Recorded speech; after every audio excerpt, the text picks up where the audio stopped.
L'Alsace est la 4e région française la plus touchée par le sida. 5 à 600 personnes seraient même atteintes sans le savoir. Le professeur Jean-Marie Lang, l'homme qui a suivi le premier malade alsacien en 1983, dénonce ce manque de dépistage. Certains médecins n'auraient pas les bons réflexes. On marche sous la tête. La prévention est un échec, alors que les traitements sont un succès. Les dépistages se font beaucoup sur des présumés facteurs de risque, on ne sait pas à la tête des patients. Et donc on rate les cibles. Les services de soins, c'est-à-dire l'hôpital, est le premier site de stigmatisation et d'exclusion des personnes atteintes par le VIH. Et nous vivons ça encore tous les jours. C'est une grande colère permanente, c'est une honte, c'est une tâche sur le système de santé français. Et on attend que les responsables hospitaliers se mettent au travail aussi. Parce que c'est bien sûr au niveau de l'administration, mais aussi, et malheureusement aussi surtout, au niveau des soignants. Le meilleur moyen de lutter contre la maladie reste la prévention. Dans la région, 3 associations sensibilisent sur le terrain, dans les collèges, les lycées, mais aussi dans les entreprises. En 30 ans, le message n'a pas changé, mais il faut toujours le marteler. C'est un éternel recommencement, la prévention en tout cas.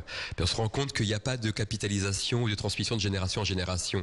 D'ailleurs, dans les établissements scolaires, ils nous disent bien qu'au bout de 2-3 ans, tout est perdu, il faut tout recommencer. Les infirmières scolaires nous le disent très souvent. Beaucoup de gens aussi se relâchent dans la prévention parce qu'ils disent « Oh bah finalement, les gens ont l'air d'aller tellement bien avec les traitements que c'est pas si grave de se faire infecter ». Et ça, nous, on l'entend dans les actions de prévention. Et ça, par contre, c'est quand même assez inquiétant et souvent, on est là à leur expliquer que c'est comme un traitement à vie.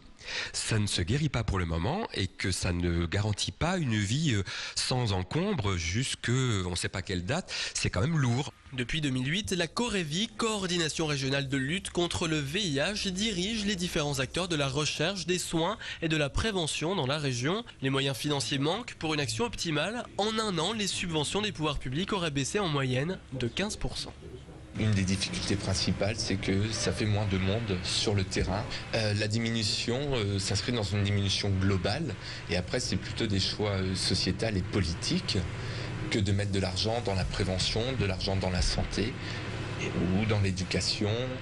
Et ça, c'est vraiment un choix qui appartient à la société de décider où vont nos budgets. Pour aider la recherche et la prévention, un seul numéro, le 110. Retrouvez l'agenda des manifestations du SIDAction qui auront lieu ce week-end en Alsace sur le site internet de l'opération.